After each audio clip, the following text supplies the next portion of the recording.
All right, let's take a look at Paul Dean, Dean-Braun-Duin, and Corey Baumeister playing against Jeremy Lavrenz, James Lavrenz, and Joe Lavrenz. And as you might have guessed, they are brothers. Hey. Yeah, started playing way back in the day when the game first came out. Joe, who's the oldest, he's on table C playing against Corey Baumeister here.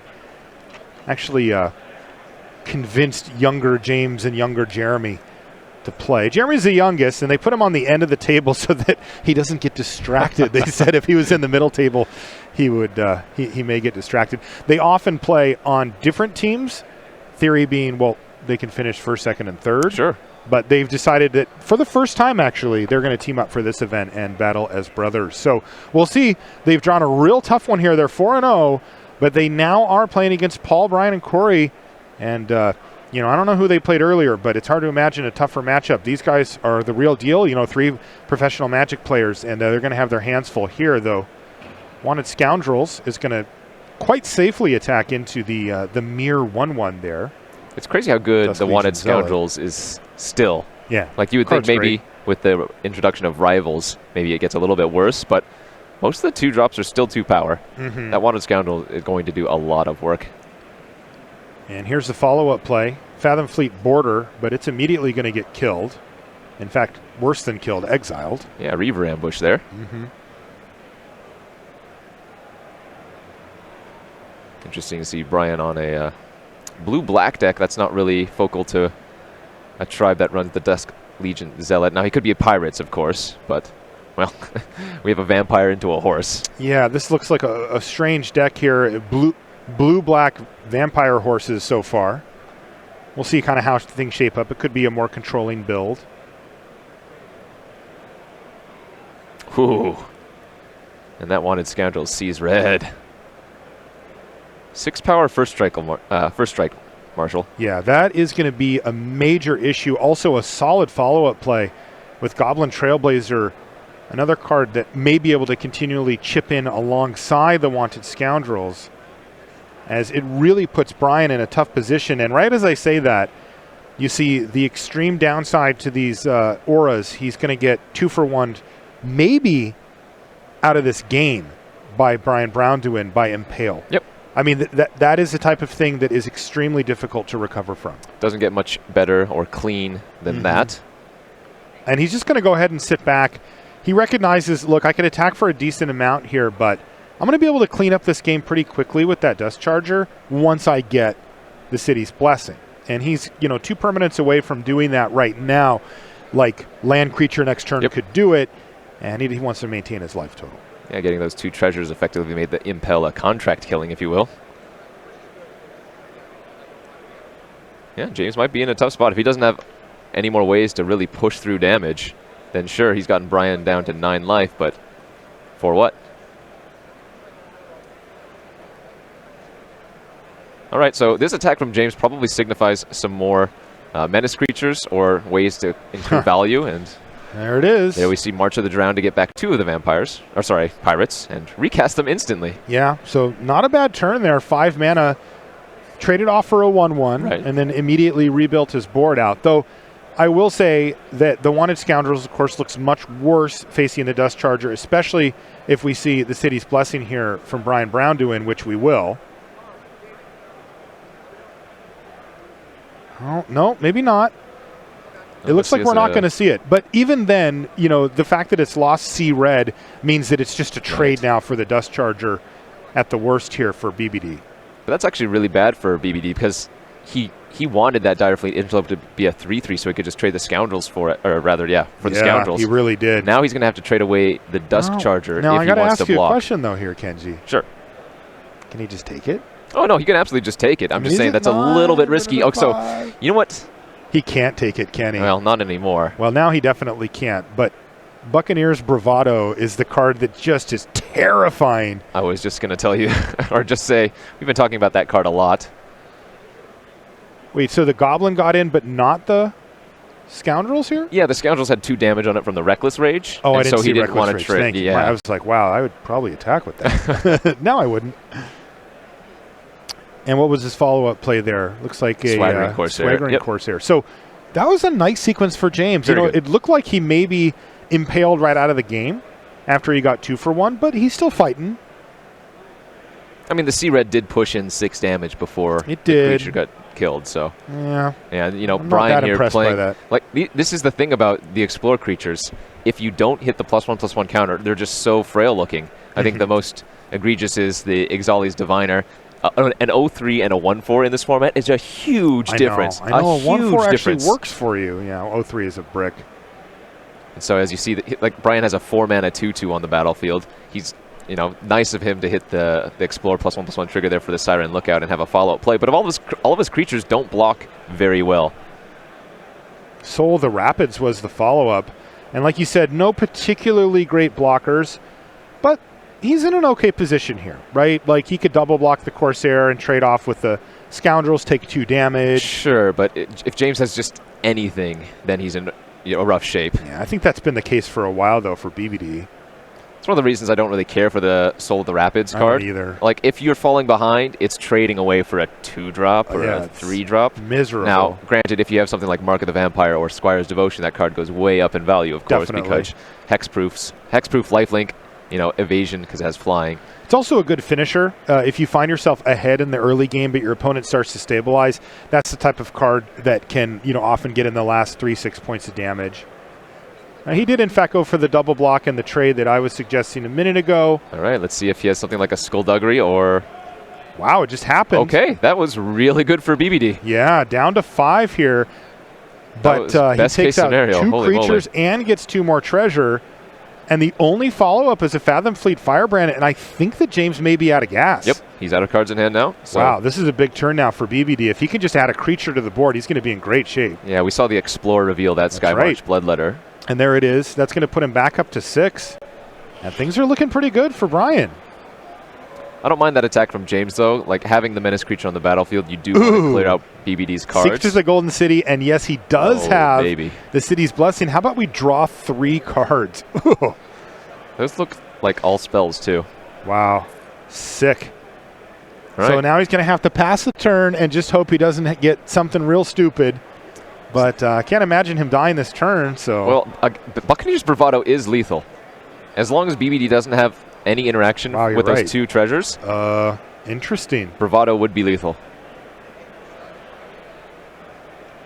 Now, interestingly, James is top decking, so BBD knows that if it is going to be Buccaneer's Bravado, he's going to have to cold top deck it. That is a tall order, to say the least. I think it was a red card. I couldn't quite catch a glimpse of it. Oh, here it goes. Both in. And again, you mentioned it, though. BBD also does have 2 treasure and just draw 3, so okay. Oh, he ripped Buccaneer's Bravado off the top. Does BBD have anything to do? Oh, and that's game. James Lavrenz just steals one from Brian Braun-Duin. Oh, my God. Oh, that's such a beating. To be fair, that card would have been a beating at any point in this game, but it just happened to be. But come on, BB just drew 3 and says, all right, I just got to fade Buccaneer's Bravado for a turn. Wow. All right. Love it. Magic the Gathering. Let's move over to Paul Dean versus Jeremy Lavrenz, where, wait, is that 2 Legion Lieutenants? Yeah. Well, I can't imagine that these blocks are going to be great for Paul. Well, James, look at Jeremy's deck. Voracious Vampire on top, Adonto Vanguard, like the best 2-drop in Ixalan, basically. Yep. Skymarcher Aspirant, which he does have the City's Blessing, so it's a 2/1 flyer, but it's a vampire, so it's a 4/3 flyer, right? He has Forerunner of the, not of the Coalition, of the Legion as well, which, wow. This is absurd. Paul does have a lot of mana open, though, and his creatures are no small creatures. He has a Riftjaw Raptor there. He does have the Mistbinder. Okay, so we still have a game. Okay. Holy moly, these decks, though. These are the type of power level decks I expect to see in Team Sealed. Definitely. This is what you look forward to when you open up your 12-pack pool between your 3 teammates is you can get some absurdly good stuff. I mean, look at the cards on the battlefield. Merfolk Mistbinder over there. There's a Ripjaw Raptor. Yep. I mean, these are some seriously powerful stuff, though. You got to like Jeremy's side still with the pair of Legion Lieutenants and all vampires. Yeah.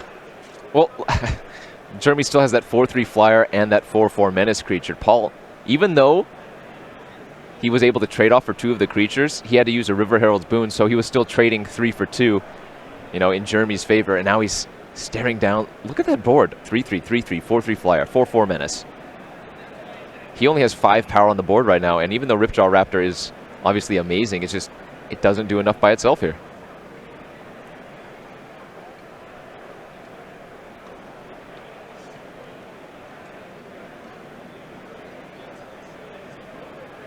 Well, it looks like he does have a few spells to work with here.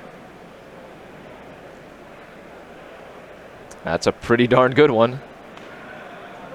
So he's going to get to draw a card thanks to Hunt the Weak. But he ended up taking out the only menace creature on the other side, but leaving both of the lieutenants. Right. And so that Sky Marcher Aspirant is still just a 2-turn clock by itself. Right, 4 power in the air. You can see the City's Blessing down on the bottom part of the screen there for Jeremy. Also, we have an indicator up by his life total. For us that's kind of cute. Yeah.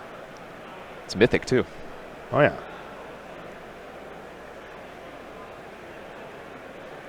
Oh. 1 with the wind. So that's going to put up a blocker for the Sky Marcher Aspirant, and he's kind of stabilized. Yeah. Now Black-White still has access to oh my god, I know. Like, impale that thing, GG, but... How about a 2-mana 5/5? Oh, and a reveal of a Tetsamok! Oh, Tetsamok! Oh, boy. That's a prey counter. If you haven't played against Tetsamok before, well, God bless you. Hopefully it stays that way for the duration of your Magic career. But basically, you pay black on your turn, reveal Tetsamok, put a prey counter on a creature, then you can, when you play Tetsamok, when he enters the battlefield, everything with a prey counter on it goes bye-bye. Yeah, you need either a counter for Tetsamok or a way to get it... You mean a counter spell? Counter spell, yes. Yeah. Mm-hmm. Or a way to get it out of the hand, say like a Dark Inquiry. Now, or you hope and pray that your opponent doesn't hit land number 6. Sure. And that might be where we're at here. Because so far, Paul hasn't done anything. Oh, well, he drew something he's showing his teammates. Probably just a land. He's like, hey, look. Oh, yep, that's exactly what it was. And there's Tetsamok. And Tetsamok is going to kill the Ripjaw Raptor. I don't know what Paul's doing here. He says, do you want to attack first, I suppose? At any rate, that's going to prompt Paul Dean to scoop him up because Tetsamok has shown up, done his thing, and GG. Man, these haymakers, Marshall. Boy, they did not mess around with this set.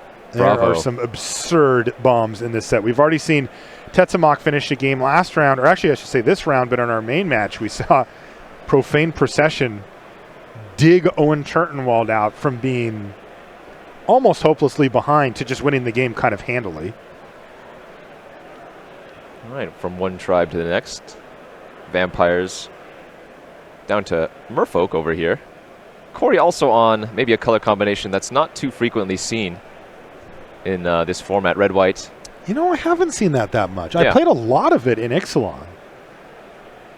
I mean, you have dinosaurs, of course, but I don't think that's like the go-to. The Hammer Skull? Sure, but that you just play that in any white deck. I'm just saying, like, I used to first pick that and then end up being red-white a lot. Yeah. Now, well, I can't first pick that. So that's interesting, though. BBD is on blue-black.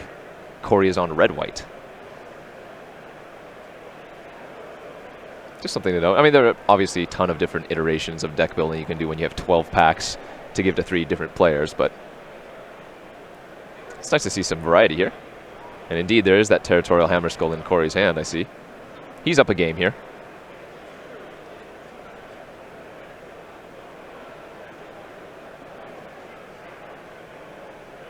Okay. Luminous Bonds here for Baumeister.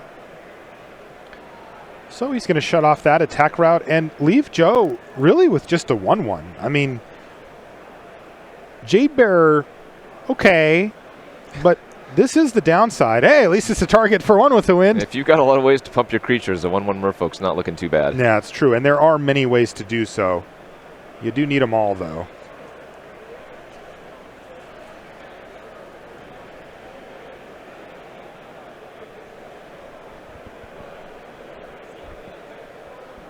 So Corey's only play is just to attack and then pass the turn back. He's going to keep taking 3 in the air. This isn't going to last very long. Yeah, Joe probably has to smell a divine verdict here. There it is. Let's see if Joe has a dive down to prevent his creature from from dying. I mean, if he does, what is he asking his teammate for? Maybe he has a counter and a dive down. Okay. Well, he did not smell that divine verdict because he walked right into it, and Corey just blew him out with it. Just a little 2-for-1, and again, we've been talking about this today, but that's a good way to lose a game of Magic. Oh, yeah. I think that's probably a slight misstep on Joe's part. I mean, Corey had so many cards in his hand. Yeah. You can probably wait a turn, and every turn that Corey's holding up 4 mana is more time that you have to develop out your board and potentially play around the divine verdict. Still, set came out relatively recently, and maybe not everybody's quite up to speed. Also, Joe did nothing. Yeah. Like that whole turn, he just didn't do anything.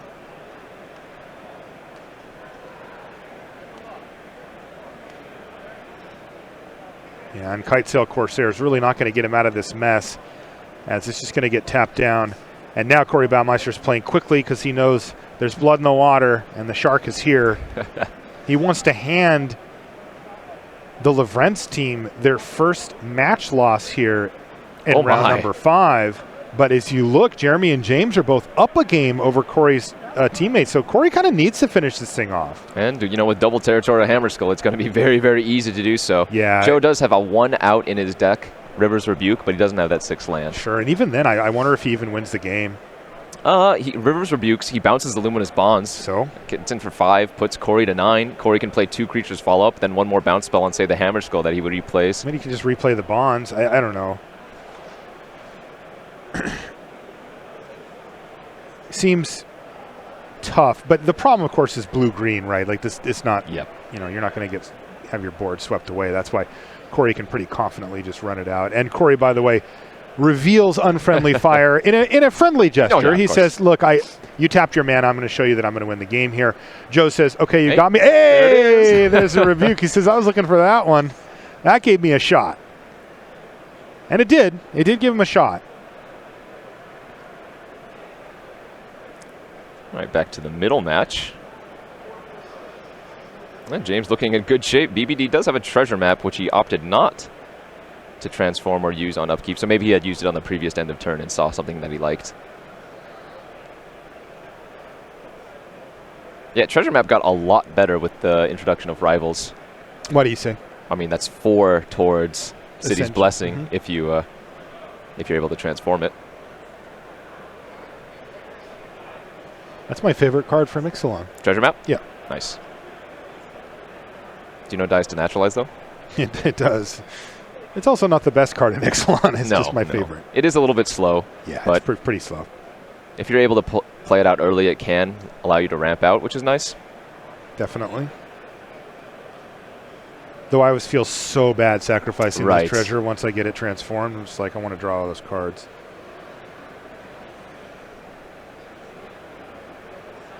All right, Treasure Cove has arrived. Those are 3 treasures there. What was that? An Impale? Yep, on the Swaggering Corsair. Fine. BBD is down to 8. He might just be dead again. Oh, no, he has a blocker. I was going to say, like, Fathom Fleet Firebrand with Bravado is gross. Yes, that is disgusting. But for sure, Brian is going to go for the block here on the Firebrand if offered.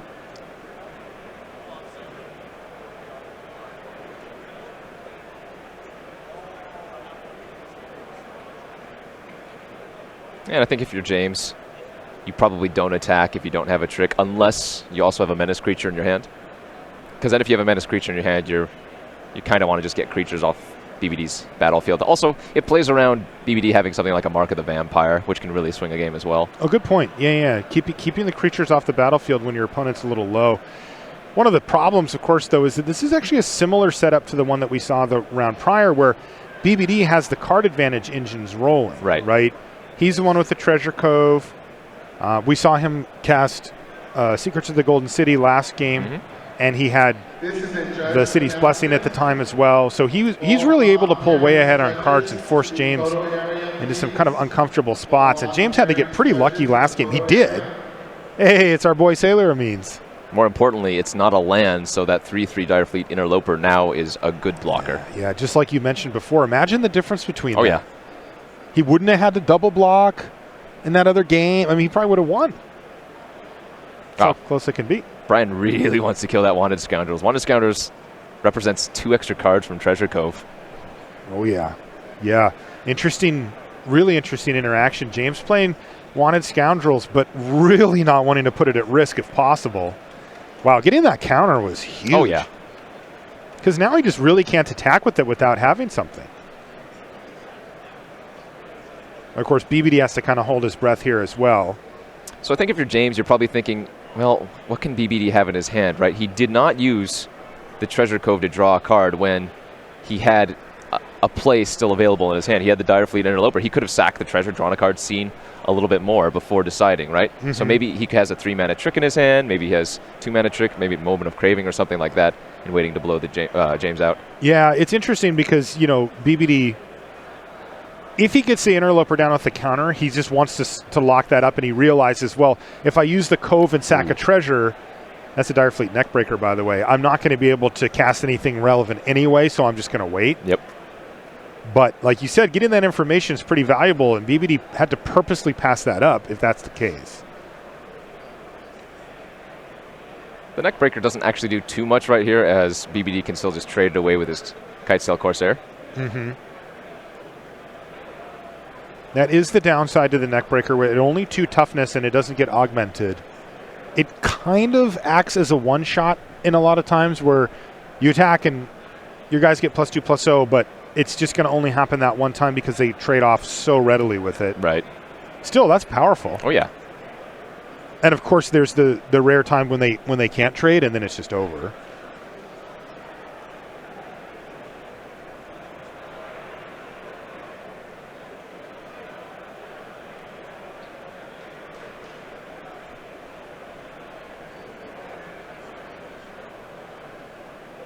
So I think Brian is just weighing the options of if he wants to cast whatever the card in his hand is. Because I think otherwise this would be a pretty easy block with just the Corsair. Yeah, I'm sure he'll do so. He can't take it, right? It looks like he's getting his... Wow, it looks like he did took it. 4 damage? Wow. Okay. So I'm interested to see what the last card in his hand is. I really want to know. All right, so he's drawing that Sailor of Means that he put on the bottom. Right. And that's a free roll. And then that's a swamp, so we know about that. So we can still figure out what the last... Oh, it's your boy. It's my boy? What is it? Oh, Golden Demise. Yep. Oh. Yeah, so he was just waiting to get... The city's blessing. And just put it to James Lavrenz. Of course, when you have the city's blessing, Golden Demise only affects your opponent's creatures. -2/-2 to all of them. Wow, he took some risks to do it. He went down to 4. I mean, James only had 1 mana open at the time, so he couldn't get killed by just saying, Bravado. But his opponent's at a high life total, and he's at 4. What card do you think of? I mean, unfriendly. Right. Just do the old Corey Baumeister reveal. Like, that could easily happen here, right? And it's something that Brian could have prevented, but he wanted to keep his attacker on the board. Let's see how it pans out for him. Ideally, he gets Secrets of the Golden City. There it is. Oh, Lord. That's a perfect draw there for BBD. He's out of treasure. For now. Yeah. And there's a Dusk Charger. By the way, that was Paul Dean saying, hey, keep that Cove untapped in case the Scoundrels dies and you can draw a card. Yep. Smart play. Unlikely to happen, but hey, there's really no downside. So that's what you want to do. Versus Black Severa Cohen. And table 6, Damo DeRosa, Frolic Stark versus Rachel Williams Sperling. Again, tables 1 and 6, please report to the feature match area. All right, well, it sounds like they're announcing the next matches. Yeah, the next feature matches have been announced, and that means we're going to have to take off a little early from this Time Walk match. We do apologize. Kenji, Lavrenz brothers, they win this. They win this thing. They go 5-0. They defeat Brian Brown and Corey Baumeister and Paul Dean. impressive stuff. Make the comeback and end up going 5-0. We're going to take a short break, though. When we come back, we'll have more live action here from Indianapolis. We'll see you in just a bit.